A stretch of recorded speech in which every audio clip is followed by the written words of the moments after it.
Hey, ladies and gents, and welcome to episode 14 of the Controlled Interest Gamecast, where we talk about video games and everything happening in the industry. As always, I'm joined by Jordan. Beyond. And Dominic. It's good to be here, Jared. How's it going, guys? This episode this week's going to be a little different. Our two episodes following are going up to E3. This week we're going to be talking about 3 of the conferences, and then next week we're going to be talking about Microsoft, Sony, and Nintendo. So this week we're going to be talking about Ubisoft, EA, and Bethesda, as well as our predictions. But let's get into what we've been playing. Like I talked about last week, I got Quantum Break. I'm not too far in. I'm in Act 1, Chapter 4 or 5, I believe. I barely was able to take control of the antagonist of the game. What's the name of the actor, Jordan? Littlefinger from Game of Thrones? Can't remember his name, but his character's name is Paul Serene. Paul Serene. So I got to the part where I can control him. Really pretty game, runs really smoothly, the time powers are really cool, the story's really cool, the mocap is really well done. It's a fun game. It's very, how would I put it, like, you feel like you're in that world from the very beginning. It's really cool. Great game. Got Overwatch. I've been addicted to that, to Dom's dismay, probably. Overwatch is fun, super fun. All of my friends have it, which is super cool, but the game just runs really well. It runs really smooth. There's a lot of variety in the characters, like skins and all of the quote-unquote microtransactions that are available in the game. I think they did a really good job of balancing the fact that you can buy the loot crates or loot boxes to get these skins and all of these things with earning them in-game without spending any money. I haven't felt the need to buy any loot boxes, and I'm getting a lot of gear unlocked. A lot of different characters, a lot of fun, a lot of different play styles. I find myself playing a different character almost every game, which is cool. The characters that aren't damaged, like that aren't the FPS guys, are really fun. The big tanks that don't really do a whole lot except help out your team, or Mercy, who's just a healer, super fun. A lot of different gameplay styles. What else? So I played Quantum Break, that. Oh, and then Smite as always, but I haven't been playing too much of that. And then yeah, just really Overwatch and then Quantum Break. So what about you guys? Hang on. Colin Moriarty just called, and he wants you to know that you're a MOBA nerd. Okay. I need to get that tattooed on my arm. Though Overwatch isn't technically a MOBA, it has MOBA... Shut up, nerd! Alrighty. Besides that, what have you guys been playing? Once you're done bashing me, making me cry. So first of all, Aidan Gillen is the actor's name that you were Aidan looking Gillen, for. okay. And second of all, I have both been playing The Witcher and reading The Witcher. Very much enjoying The Witcher books right now. But as I've been talking about coming up on the podcast, or these past few weeks, I've been saying that Witcher 3 Blood and Wine, the final expansion pack, is coming out. And I am enjoying that so much. I'd already told you guys off the air that I think the first expansion, Hearts of Stone, was the best DLC I've ever played, and this is like Hearts of Stone times 5, so yeah, I really don't think it gets much better than The Witcher 3 or The Witcher 3's DLC that they've been putting out. I think that's some of the best ever, so in love with it. I'm in love with Toussaint. I think it's just, you know, we talked about the graphical upgrades that they were doing, and this game looks so beautiful. They added a lot of colors in Toussaint, a lot of diversity in the landscapes and the environments. The frame rate's a lot better than it was at launch or throughout the year when they were doing updates. So yeah, I'm loving it. If there was a disappointment with it, it would probably just be the fact that I've had a few glitches so far, a few things go wrong in the game. The biggest one is that since I installed the update for Blood and Wine, I haven't been able to lock on in combat anymore, which is obviously a big part of The Witcher. So that's kind of sucking. I've been getting through it without really any trouble, but it definitely, it's taken me off at this point because I'm wanting to play it, you know, the full experience. So there's that, and then there's just been some stuff that I've had to load checkpoints on because, you know, I wouldn't be able to attack an enemy, it wouldn't take damage, or some NPC wouldn't be where they needed to be for me to advance the quest, just little things like that. So honestly, I wouldn't say I had this many glitches even back at launch last year, so that would be my biggest disappointment, just that there are a few glitches hindering my experience. But other than that, I'm completely in love with Blood and Wine, and I love what they're doing with it. So, really just scratching the surface because it is such a big DLC pack. So, that's what I've been playing. Any progress on Persona? Episode 20 is Oh, yeah, so I was going to mention that. I know I said last week that I was really going to try to get some Persona in. But, yeah, like I said, between the books and the expansion pass, I've just been in full Witcher mode. So, this week, I promise I will play some Persona. I'm getting close to the end of that game, and I'm about ready to finish it up because we do have a Japanese release date for Persona 5 now, so I'm getting excited for that. You sound like me. I'm usually the one that makes false promises of playing a game the following week. Oh, come on. Yeah, what was it? I'm going to beat that game. Yeah, There's no way I'm shaving all these curly locks. What about you, Dom? What have you been playing? Well, I got a laundry list here to go through. Oh, God. Uh-oh. So I finished up Daredevil Season 2. It's fantastic. Yep. Obviously, that's not a game, but I just want to mention that. Also, yesterday, the day before, I don't know, sometime during this week, I watched The Revenant. Hell yes. Leonardo DiCaprio. It's taken me too long to finally see it, but I don't think I'm ever going to feel like a man ever again after watching what he does in that movie. But yeah. Is that not one of the most intense films you've ever seen? Oh, yeah. Oh. That's from the same guy who directed Birdman, right? Yep. Alejandro. Something. Yeah. Inarritu, I think is his name. Something odd, yeah. Yeah, I was super into that. Definitely recommend it. As far as video games, I've been playing Doom. Doom. Do you like it? So much. Doom. It's so Doom. I don't think there's a game that's more itself. Yeah. I don't know how to explain it better, but yeah. It's just so much Doom in Doom. Are you having fun? Yeah, it's a lot of fun. The glory kills somehow, even after you've done it 1,000 times, they don't get old. Yep. They're just as satisfying. I've only like 5 chapters in. Okay. I think I'm approaching like the halfway point or so, but yeah, tons of fun. I just got to Hell, which I had previously thought that Mars was pretty grim and terrifying, but then you show up in Hell and it's okay.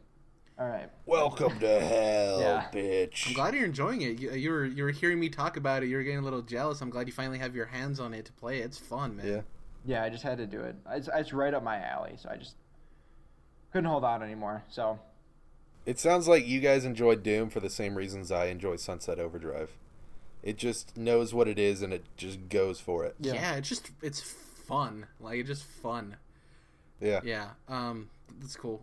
Anything else besides Doom? You just been dooming it up? Yeah, that's been it. Awesome. Do you have it have you used a lot of the different weapons? Like, yeah, I have quite a few right now. So there's the weapon wheel, and I think there's like 8 slots on it, maybe 10. Yeah. And I think I only have like 2 or 3 empty slots left.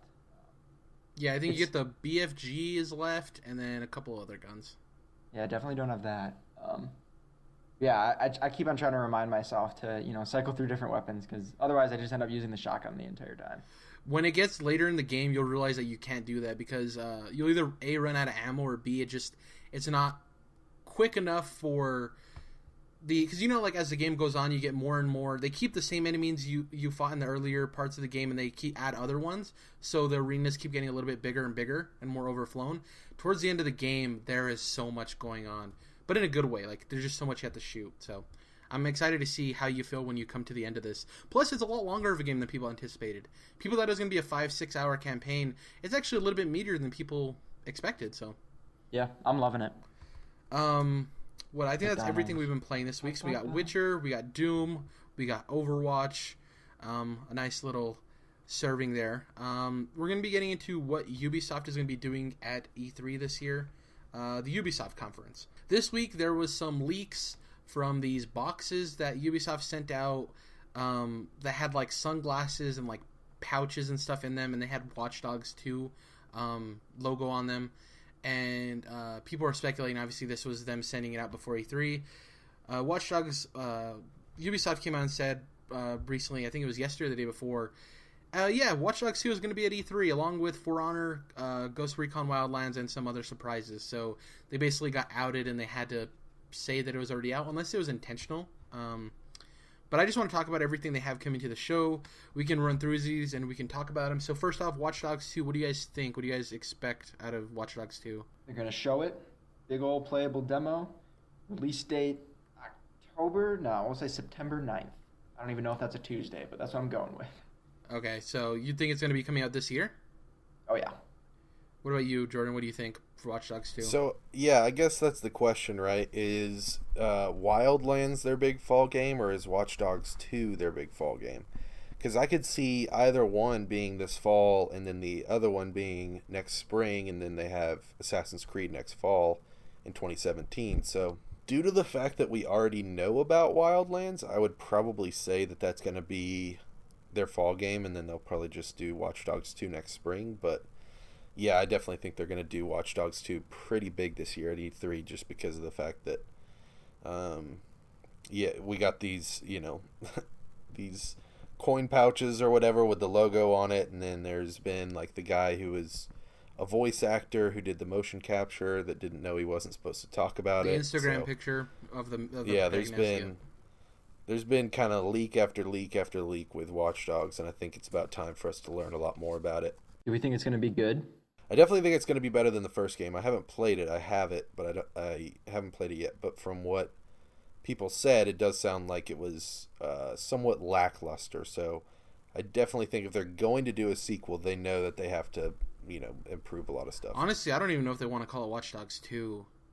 They might be called something, I don't know. It's weird to me because, like, the first game did decent, but yeah, I have no interest in Watch Dogs 2. I could Didn't it sell a shit ton? Yeah, remember we had that story. Super it sold well. Pretty well, yeah. It didn't do the best critically, but it did sell very well, yeah. Well, you figure it's at E3 every year for like 5 years. People are going to know about it. For Honor, the sword-based combat game that is from Ubi Montreal, I believe. Could be wrong about that. What do you guys think about this? You guys think it's going to hold legs? There's rumors that it is going to have a campaign focus to it as well as multiplayer. Some people are anticipating it's only going to be multiplayer only. I think they're going to have some kind of presence there. I think they're going to show off more. It would be really cool if they have a campaign to this game. I think it'll get a lot more people interested. I think a lot of people have this idea that it's only multiplayer and it turns off a lot of people.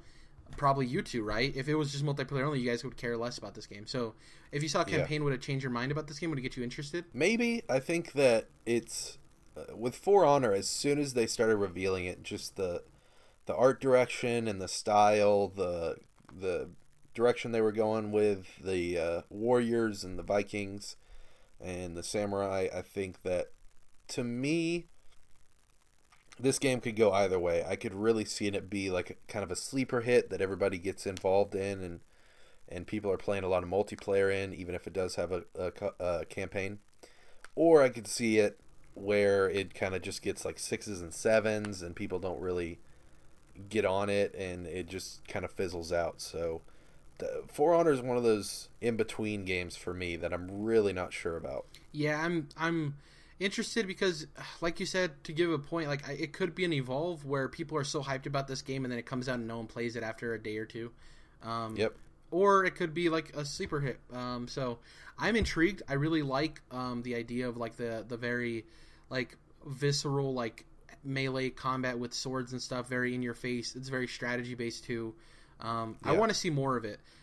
If it's only multiplayer only, I'm probably not going to be interested in it. Though I do play multiplayer. I'd like Overwatch would be my multiplayer only game. I want a campaign. That's why I'll only be interested.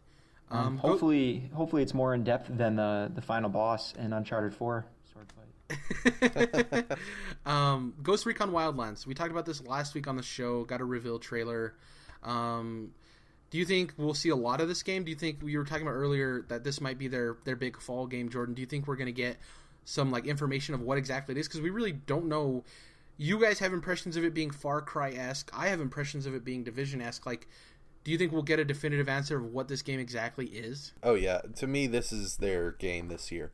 Like, this is Ubisoft's big E3 game, even more than Watch Dogs 2, just because it's been announced. It's, been around for about a year.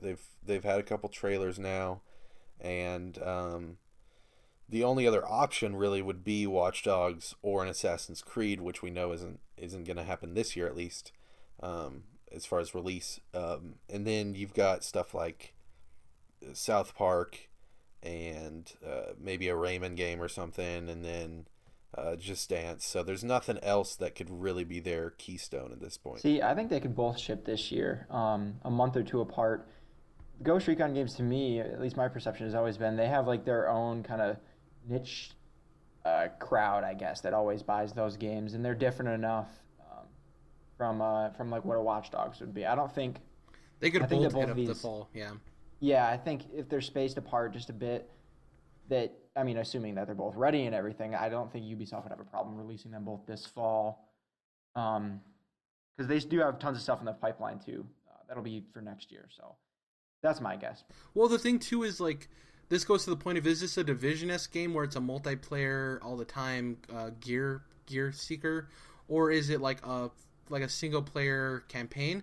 If it is the Division kind of game, which I anticipate it to be, then it can come out right along with Watchdogs, which is more of the RPG shooter-ish kind of game, right? Like that isn't the same audience. So I could definitely see them both hitting the fall pretty big.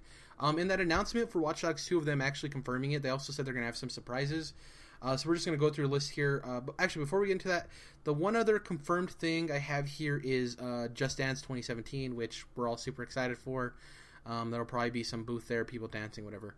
So some of the rumors or ideas we have. So an Assassin's Creed tease. We're not going to have an Assassin's Creed this year, but obviously we'll have one next year more than likely.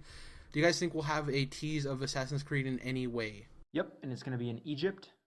They're just going to show a quick, real brief 10-second trailer-ish thing with the logo at the end in 2017, and then it'll fade out.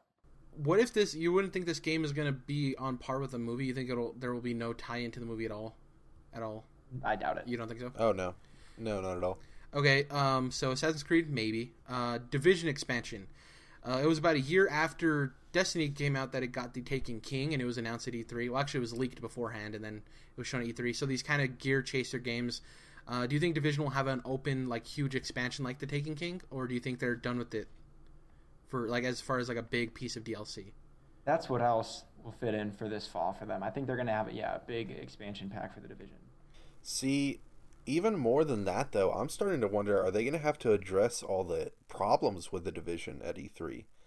And before they can even sell you an expansion, like, that game's broken for a lot of people, and even with their updates, it kind of hasn't helped. So I'm almost wondering if they're going to kind of, apologize or something at their press conference, just because for me, if I was a Division fan, in order for me to accept them saying, oh, check out this awesome piece of, this big expansion pack we've got coming, I'd have to be like, well, you kind of got to fix the base game first before I can even play that. I really doubt they'll, straight up apologize for it, especially at E3 anyway, but they'll probably say something along the lines of, we're still supporting this game and putting a lot of effort into it, ...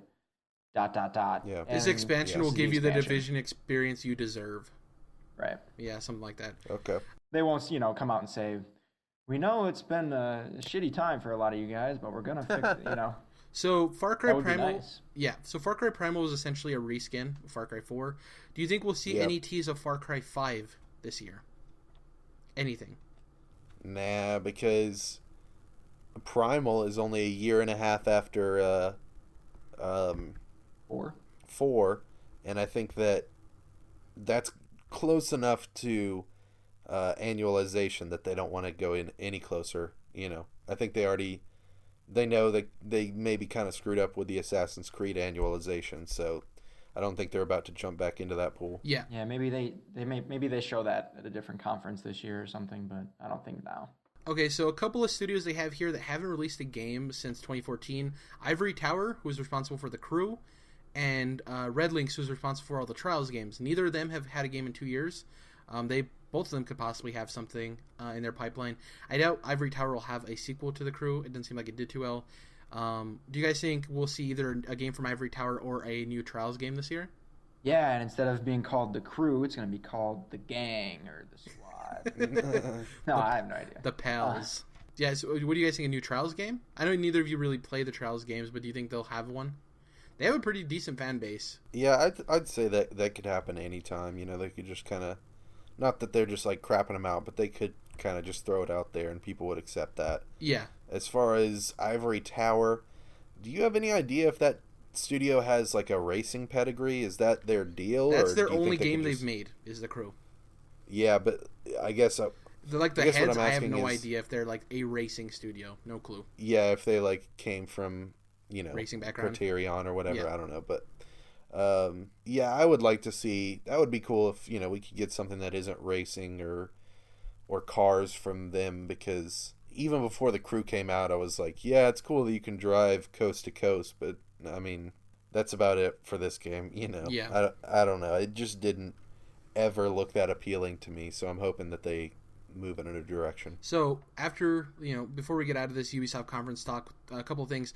So Ubisoft has about 15 studios that are named Ubisoft Space a City. A lot of them, I was talking to Jordan before the show, like 7 or 8 of them are working together on Ghost Recon Wildlands. There's 3 of them that aren't listed as working on Ghost Recon Wildlands that don't currently have a title that recently came out or are already known to be working on something. UB Barcelona, the last thing they worked on was Unity in 2014, Assassin's Creed Unity. UB Montpellier, the last thing they're marked for working with is Beyond Good and Evil 2, which will probably never happen. And UB Toronto was working on a Rainbow Six Patriots, and it was canceled. So those 3 studios, do you think we'll see anything from them? Do you think Barcelona's probably working with a team on the new Assassin's Creed? Do you think Montpellier is going to have Beyond Good and Evil 2? Do you think that's even a thing? And Toronto, do you think they're maybe working on Rainbow Six, something? Like, what do you guys think these guys are doing, if anything? Jordan, you mentioned it earlier. I would be kind of happy if one of them was making a Rayman game. Yeah. After like how much fun I had with Ratchet and Clank, I could see them going for something kind of similar with a new Rayman. A full-on platformer on our console. Yeah, 3D. I want him to break that 2D space because like the last couple of Raymans were 2D-ish. Yeah. So. But I do think those 2 were at least successful enough to warrant another one. Yeah, definitely. And also, going off of this, I want to see if there's any indie art games, like the Valiant Hearts kind of games that they have, and Child of the Light. We might have something like that. UbiArt. I said indie art. Sorry, UbiArt. UbiArt indie-ish games. So we might see something from them too. So yeah, Ubisoft. We'll have our bold predictions for all these conferences at the end of the show, so stay tuned. That's it for Ubisoft. What's up, everybody? Thanks for checking out the Controlled Interest Gamecast. If you want to stay up to date, remember to subscribe on YouTube and iTunes, and give us a follow on SoundCloud and on Twitter at CTRLINT. #SmashTheDunst.